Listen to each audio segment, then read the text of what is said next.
Last week, the Dallas Stars announced their schedule for the 2022-2023 season, and on today's episode, we will take a deep dive into the schedule and talk about the moments that the Stars need to take advantage of, as well as some of the more challenging parts of the schedule. And to close out today's episode, we will talk about Dallas Stars development camp that's happening all of this week. A busy week ahead, and it's all starting on today's episode of Locked On Stars. Your Locked On Stars, your daily podcast on the Dallas Stars. Part of the Locked On Podcast Network.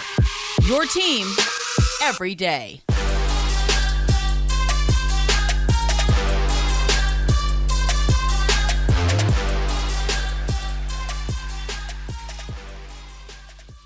Howdy, Stars fans. Welcome back to the Locked On Stars podcast, the only daily podcast covering the Dallas Stars, part of the Locked On Podcast Network. Your team every day. I'm your host, Dane Lewis, your local expert on all things Dallas Stars hockey, credentialed member of the Dallas Stars media, coming to you on this Monday, July 11th. And today's episode is brought to you by BetOnline.net. Has you covered this season with more props, odds, and lines than ever before. BetOnline is where the game starts. And whether this is your first time here or you are a recurring listener of the show, thank you for stopping by today's episode and for making Locked On Stars your first listen of the day. Be sure to subscribe to our show on YouTube as well as on your favorite podcasting platform. We are getting so close to 500 YouTube subscribers. Ton of growth over the past week. You guys gave some incredible feedback for the NHL draft coverage. It was a ton of fun to cover and talk about Liam Bichelle with our national host of the Locked On NHL podcast. And of course, a ton of other interesting prospects drafted by the Stars in Montreal a few days ago that we'll get to cover a little bit more in depth later this week. But of course, wanted to start out this week talking about some news that came out in the middle or around this time last week, which is the reveal of the 2022-2023 schedule for many NHL teams, including the Dallas Stars. And I think that this is super interesting and fun to hypothetically talk about now. Of course, a lot of teams will not look the way that they do now with free agency starting this Wednesday. But of course, always going to be fun to speculate what could happen this season. We've already done it with some projected starting lineups, and now we get to take a look at the schedule. And the first thing I noticed with the schedule this year is the spread or the difference rather between home and road games is pretty even. Obviously, it's always going to be split down the middle with, I believe, 41 games at home and 41 games on the road, completing an 82-game season. But at least the length at which the Stars will be at home and away from home is spread out a little bit more evenly. I'm sure many of you remember that we're watching almost every game this past season like I was. There was that stretch in the month of March where Dallas played almost the entirety of their games on the road. I think they only had 3 or 4 games at home in the friendly confines of the American Airlines Center, and that doesn't seem to be the case as much this season. We take a look at the spread as a whole, and it lines up pretty evenly outside of maybe 1 month. And on the month of October, the Stars play 4 games at home, 5 on the road. In November, 6 at home, 8 on the road. December, 8 at home, 7 on the road. January, 6 at home, 7 away.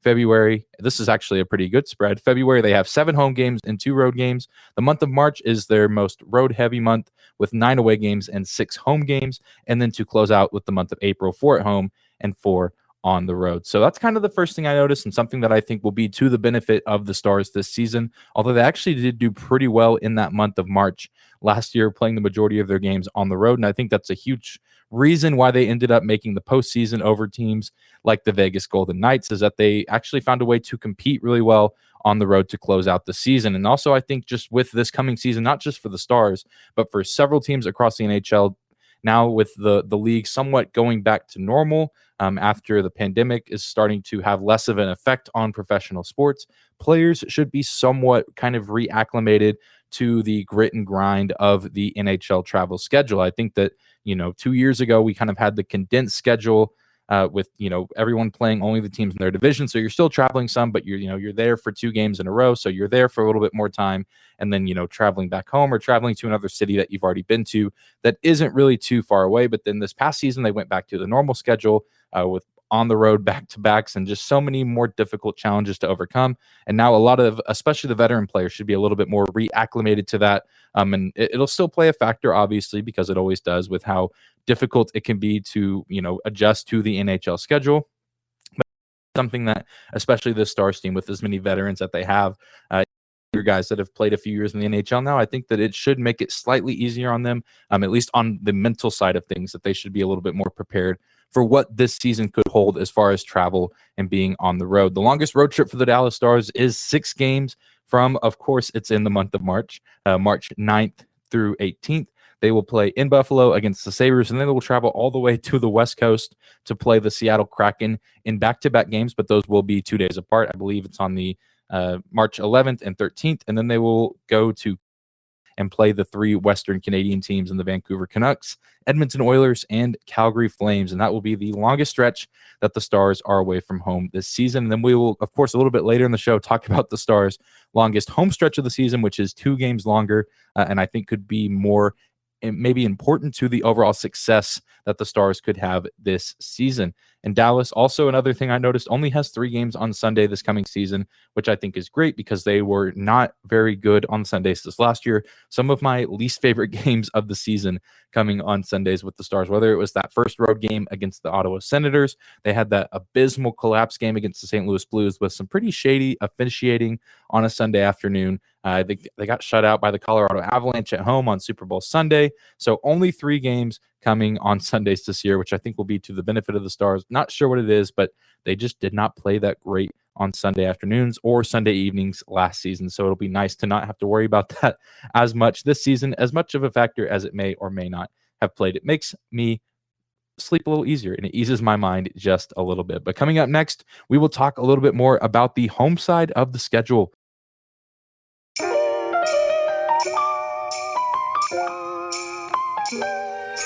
Today's episode of Locked On Stars is brought to you by our friends at Athletic Greens and their product, AG1. With one delicious scoop of AG1, you are absorbing 75 high-quality vitamins, minerals, whole food source superfoods, probiotics, and adaptogens to help you start your day right. This special blend of ingredients supports your gut health, your nervous system, your immune system, your energy, recovery, focus, and aging. It supports better sleep quality and recovery, mental clarity and alertness, and it's the one thing with all of the best things. Athletic Greens uses the best of the best products. It is science with the constant product iterations and third-party testing. Tons of people take some kind of multivitamin, and it's important to choose one with high-quality ingredients that your body will actually absorb. To make it easy, Athletic Greens is going to give you a free 1-year supply of immune-supporting vitamin D and 5 free travel packs with your first purchase. All you have to do is visit athleticgreens.com/NHL Network. Again, that is athleticgreens.com/NHL Network to take ownership over your health and pick up the ultimate daily nutritional insurance.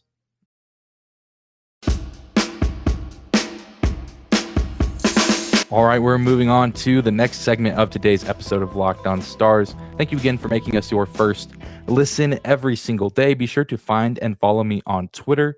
I'm at Dane_Lewis. You can also find our show's account as well at Locked On Stars. Thank you guys for the continued follows and support of the show day in and day out. But let's take a minute and talk about what will likely be the most important stretch of games for the Stars in this coming season that we've now been, it's been revealed to us the schedule for this upcoming season rather.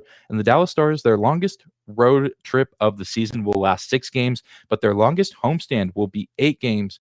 January 21st to February 14th, 7 days shy of it taking an entire month of the season. This is the longest homestand for the Dallas Stars since the 2004 season. So it has been quite some time since the Stars have played this many consecutive games inside friendly confines of the AAC.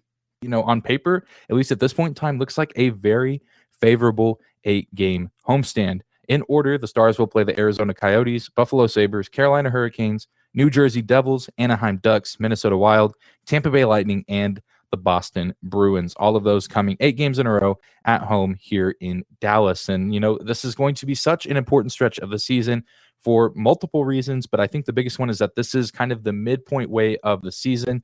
I believe the All-Star break will happen in the middle of this, so there will be a little bit of a pause, and a lot of the players will be getting rest and will be on break, while maybe 1 or 2 players could be in Florida for the All-Star break that happens in early February. But this is kind of the dog days of the season, the part of the season where guys can start to get worn down by injury. Guys just get tired and fatigued anyways. Guys start to wear down a little bit.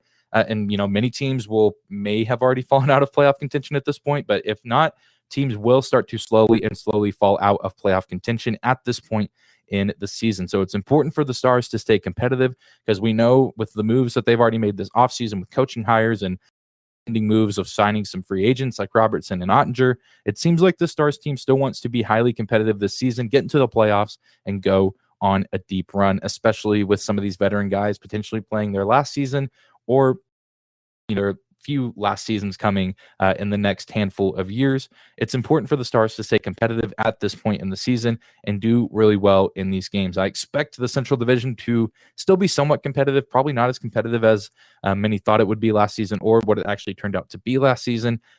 So the Stars will need to do all that they can to stay competitive with the top teams in the division. I think Colorado will come back with a really nice squad. I think Minnesota and St. Louis could still be really competitive. And the Stars in this situation with this 8-game homestand need to come out, and in my mind, they need to win at least 6 of these games. And I think they certainly can. You look at some of these teams like Arizona, Buffalo, New Jersey, Anaheim, and maybe even Boston. The Boston Bruins are going to be an incredibly interesting team to look at this season with Bruce Cassidy now in Vegas. Who knows what's going to happen with guys like Pasternak, Bergeron, guys like that. I mean, there's so many questions surrounding the Boston Bruins this offseason, so who knows what they're going to look like once the regular season gets rolling. But teams like Arizona, Buffalo, New Jersey, Anaheim, all still kind of either near the start or in the middle of a rebuild. And so I think that they're teams that the Stars should be able to beat quite handedly at home, given that they are healthy and playing with really good chemistry. And then even teams like Carolina, Minnesota, Tampa Bay, those are teams that Dallas can really play competitively against, and did so against all 3 of these teams. They beat all 3 of those teams at the American Airlines Center this past season. So they should be really fun, competitive, interesting games. But I think the Stars can certainly come out and win at least 6 matchups. If they can somehow win all 8, that's perfect. That is clearly the best case scenario. Being somewhat realistic here, thinking an 8-game win streak is difficult to pull off, even if it is at home. But it's, one of those things that we can be pretty confident in. The Dallas Stars were tied for 7th with the Rangers last season for the best home record at 27-10-4. They were excellent at defending home ice all season long. The real Achilles heel of the team was their play whenever they were not playing in Dallas on the road, especially in the first half of the season. I think what eventually helped turn around, like I said earlier, was their ability to finally string together some wins on the road. That really helped improve their record, and also I think just helped improve the team from a mental side of things, knowing that they could kind of get over the hump and beat just about anyone, or go toe-to-toe with just about anyone on any given night, whatever building they were in. So I think the Stars could, realistically, just looking at the schedule and looking at kind of how the division is shaping up, I think the Stars could realistically compete for a top 3 spot in the Central Division. I think Colorado will certainly be in contention for that. St. Louis is going to be another interesting team to keep an eye on this offseason with some of the moves that could be made with their roster. Minnesota also in a weird predicament with many other teams. The future of Russian players coming back to the league kind of in question, and Kirill Kaprizov, one of the premier players of the league, falls into that category. So going to be really intriguing to see how that storyline plays out over the next few months. But teams like Arizona, Chicago, and I think even Winnipeg will all have down years. I do think the Jets will play really a competitive style of hockey under Rick Bowness. I expect them to be a team gunning for a playoff spot. And the Predators are just in a weird spot. They did re-sign Philip Forsberg, but I don't really know kind of how the rest of is going to shape out, and how young or old or healthy that team will be. We'll certainly be keeping an eye on it as the season gets closer, but it's way too early to predict how good the Nashville Predators could be this season. But it should be a really fun ordeal to watch the Central Division play out this offseason as far as free agency and trades and things like that. And then, of course, once the regular season gets closer, we can speculate a little more about some final standings for the division. Well, coming up next, we will focus to the Dallas Stars development camp that is starting today. We talk about the young players that will be, getting ready and preparing for their future with this franchise. But first, we're going to say thank you to one of our sponsors.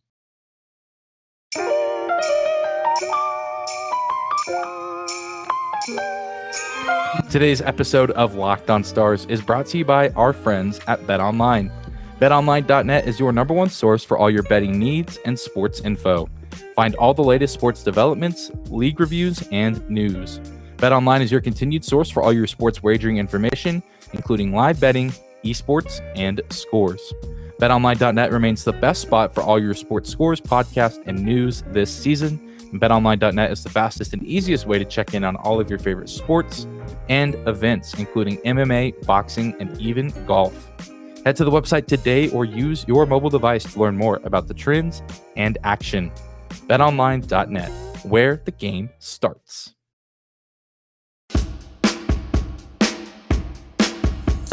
All right, we're closing out this Monday episode of Locked On Stars, shifting our focus to Frisco, where the Stars will be holding their development camp starting today. By the time you're hearing this on Monday, several NHL clubs are starting their prospect development camp this week. And this is an opportunity across the league, but especially in this case for Dallas Stars prospects to come together, practice together, work out with one another, probably get to know each other somewhat, because some of these guys might already know who each other are, playing with their junior clubs or playing in college together.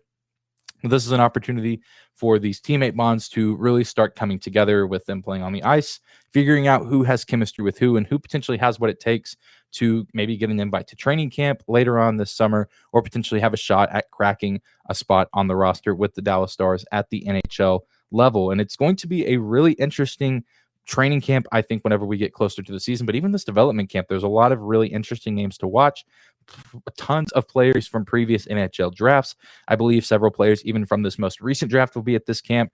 Although I do know that several players, who especially European players, will not be in attendance at this camp because they will be back home preparing for the World Junior Championship tournament that is taking place in August. So I know that there's going to be a handful of really young players who might not be at development camps, not just for the Stars, but across the entire NHL, because they are getting prepared with their home teams for this monumental tournament, the World Junior Championship. Always a big tournament when it comes around. And so those teams want to be as prepared as they can.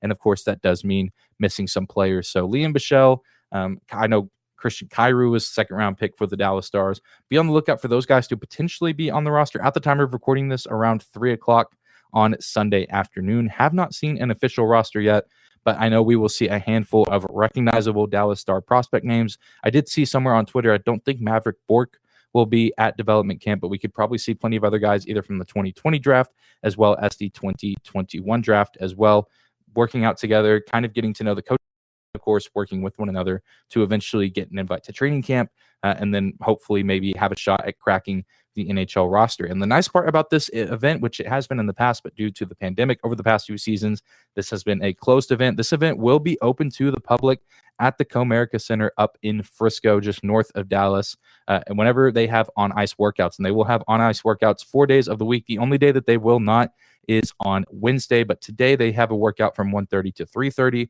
Tuesday, they will have workouts from 10:30 to 12:15 and 11:30 to 1:15. And then Thursday, very similar, 10:30 to 12:15, 11:30 to 1:15. And then on Friday, they will have a skills competition and I believe some sort of tournament from 10:45 a.m. to 1:15 p.m. So if that's something that you're interested in, if you live in the DFW Metroplex and you wanted to go, watch an event where these Dallas Stars prospects are practicing and showing off some of their skills to the coaching staff and to the rest of the organization, this is a great opportunity to do so. You can say that you went and saw before these guys really, make their names big or make themselves known to the NHL or the city of Dallas or this organization. This is a great opportunity to go see some of the young talent that is, kind of currently hidden within this organization, and get to see them in the early stages of their career as they develop. And then it makes it really cool when they eventually do make their NHL debut, whether it's with the Stars or not. And you get that memory of watching them at development camp, kind of learning the ropes and getting their wings more or less out there with the rest of the guys. So again, all of that information can be found on the Dallas Stars website, on social media. I encourage you, if you're free and have time this week, to go check a really entertaining and interesting week for the Dallas Stars with that, as well as probably some other big news with free agency starting this week. It seems like we will finally know the fate of John Klingberg, if he will be coming back and playing with the Stars, or if he will be taking his talents to a different city to play for a different organization. I also imagine that we will be finding out news on Jake Ottinger and Jason Robertson. We will, of course, be keeping a very close eye on that here at Locked On Stars and giving you any updates that we find out about. And I'm sure many of you others will be keeping your eyes peeled on Twitter, Instagram, wherever else on social media to get the latest news on Dallas Stars free agency. And we are right there with you. This should be a really fun week for hockey across the NHL, but especially here in Dallas. It seems like we'll get a little bit of a better idea of what the organization and roster could potentially look like for this coming season. But that's going to do it for today's episode of Locked On Stars. Thank you again for stopping in and making us your first listen every single day. Be sure to subscribe to our show on YouTube as well as on your favorite podcasting platform. Remember that we are free and available no matter where or how you listen. You can also find and follow me on Twitter at Dane_Lewis, as well as our show at Locked On Stars. Thank you guys again for tuning in, and we will see you back here tomorrow.